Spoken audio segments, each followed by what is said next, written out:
How does this change the terrain for people doing business? How does it change the terrain, especially for those businesses that have been seeking natural resources, be they mining companies, steel companies, cement companies, power companies, land acquirers, road builders, or for that matter, telecom companies. Ajay Bahel, founding partner at AZB, and Adi Godrej, President CII, join in. First to you, Mr. Bahel, does this statement really materially change the terrain? One would have thought that these would be the principles, and they were confused by the telecom order, the 2G order, and now the Supreme Court has restated what it meant.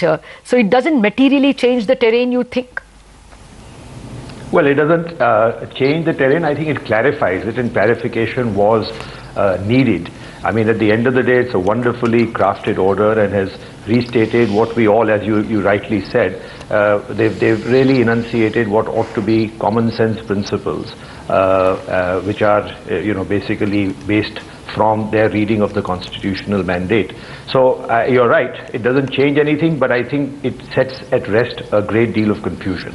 Okay, but if one went through the discussion, or went through the verdict, especially in the part where the learned judges are quoting several instances of coal allocation, they seem to be indicating that where allocation of mineral resources is quite clearly for profit, as they would be, where, the clear example that the judge points out is where the power, the end power itself is subsidized.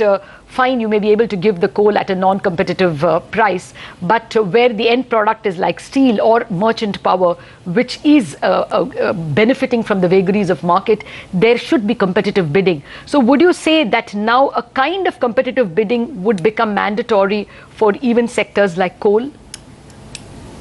Well, I think what the principle is that everything should be balanced. There has to be a welfare to the people, there has to be a balance for the entrepreneur, and the state must also benefit. So all the three considerations must be balanced. And just because there is a free market, for example, doesn't necessarily mean that you must only give something to the highest bidder, because it could drive prices completely off back. So I think that the way at least we read it was that yes, it has to be fair, it has to be transparent, it must be competitive. But the purpose is to subserve the public good. So public good has to be balanced on all considerations. Government must take its fair share. The entrepreneur should be entitled to grow the industry, and the pricing should not be such as the only two people who maximize it, either the government or the private entrepreneur, and ultimately the public suffers because the prices are basically to be preserved at a very high level, because at the end of the day the entrepreneur is also going to make money. So I think it's all, as I read it, it's all about balance, and I think that's the fairest way in which it must be interpreted, and where they've left the room open that in the future, if something is not, if a policy is seen as being patently unfair and violative of Article 14, the court has every right to strike it down. Adi Godrej is also with us to represent the industry community. Mr. Godrej, good morning. Good to see you on the show. Now that one can look forward to a more predictable policy for allocation of natural resources like coal, etc., how much of a relief do you think it would bring about to various industries, be it coal, be it mining? I think this is a very good judgment, a very balanced judgment.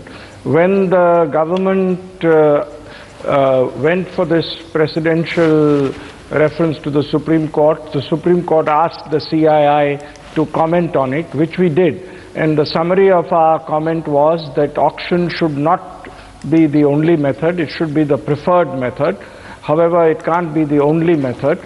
Whatever other method the executive decides on must be transparent and fair. And the judiciary should come into the picture only if transparency and fairness is compromised. So by and large, I see the judgment very much in the direction of what CII recommended. I welcome it. I think it will clarify that the executive has opportunities to use other methods of allocating natural resources, but what the judgment emphasizes is that whatever method is used, it must be transparent and fair and not arbitrary. And I think that will go a long way in ensuring that we do not have any untoward way of allocating natural resources. Okay. It becomes imminent, therefore, that allocation of coal perhaps will not happen, and there will be some kind of a bidding that will be introduced. Mr. Godrej, that has not... It depends on what that coal is to be used. If it's for, say, power generation and power prices are controlled or decided by agreement or whatever, then obviously it need not be an auction. And it will depend on whatever the natural resources being used for. Remember, Lata, even things like water, air are natural resources, and obviously not everything can be auctioned. Where auction would be the appropriate method, yes, then auction is the best way to discover the right price and to ensure fairness and transparency. Do you see more projects? I mean, on the ground, what are you expecting to see? Do you see more projects getting cleared now that there is better clarity at least of allocation of these resources, because coal shortage still continues to be such a big issue? Yes, I do feel that we have been in a bit of a limbo for the last couple of years because it was not clear what needs to be done. There were a lot of complaints of lack of fairness and transparency. I think this will clarify a lot. The government will be able to move ahead. The country has the natural resources. We have very large resources of coal, for example, as you mentioned. Why do we need to import coal? I think this will clarify things. Things will move ahead. Projects will move ahead. I think infrastructure projects will move ahead. And I do hope that this will help resolve the current slowness in policy and decision making. Mr. Bahl, do you think that perhaps unwarranted litigation will come to an end or will reduce? Or do you think actually this opens the scope for some litigation? Well, litigation is a never-ending process. I think I can't say that this will end litigation because the court has clearly said that policy and the fairness of the policy is justiciable, and therefore, the courts can interfere under Article 226 or the Supreme Court if there's a violation of Article 14. I think it's just that the principles have got actually sharpened, and in some ways those were. You'll note that the Supreme Court hasn't overruled. I mean, it was an opinion, so they can't overrule the decision. But they have actually relied on a number of prior decisions which actually said this, which said that a tender or a process of tenders is probably the most desirable, but clearly not the only one. There is a very old case where an antibiotic plant was being licensed, and the authorities went based on the strain that they were going to get, and one of our clients had bid, and they were not the highest bidder, but there was a very, very detailed analysis, and the strain that we were offering for the product was clearly the better strain. The other companies, pharma companies, had not developed the strain, and they chose us versus the highest bidder, and the Supreme Court upheld it. This is many, many years ago. So I think it's just, I think every now and then we need a restatement of what the real principle is.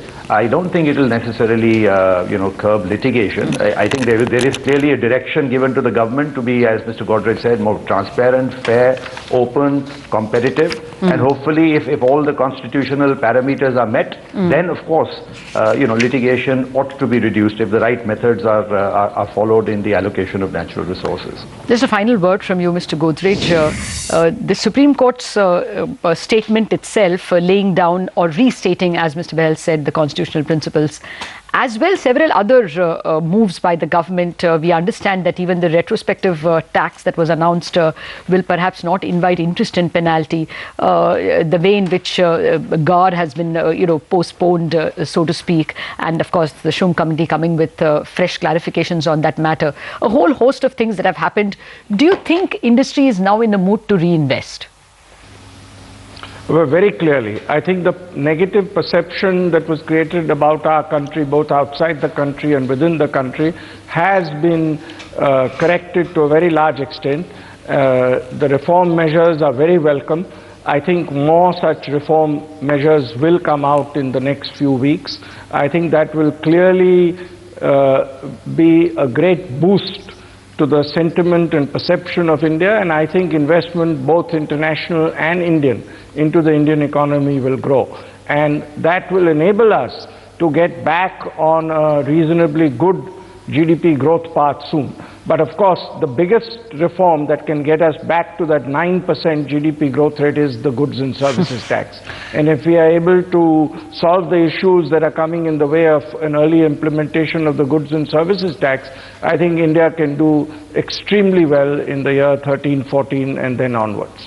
All right, Mr. Godrej, Mr. Bahel, we'll leave it at that. Thank you very much for joining us with your thoughts. Your optimism, Mr. Godrej, I think is being, at least at the moment, exuded by the stock markets. We had someone telling us that 23,000 on the index in a year is not unlikely. At the moment, markets doing very well, 1% higher. Thank you, gentlemen. Time now to shift to the commodity markets and see what's happening over there. Overnight, actually, commodities had a good run, but gold is not quite depicting that, probably because the rupee has strengthened. So gold not still indicating a lower tick of 83 rupees over there. As well, silver down marginally. Crude MCX also not indicating. I think most of this is the rupee impact, not quite translating the global gains into Indian gains just yet.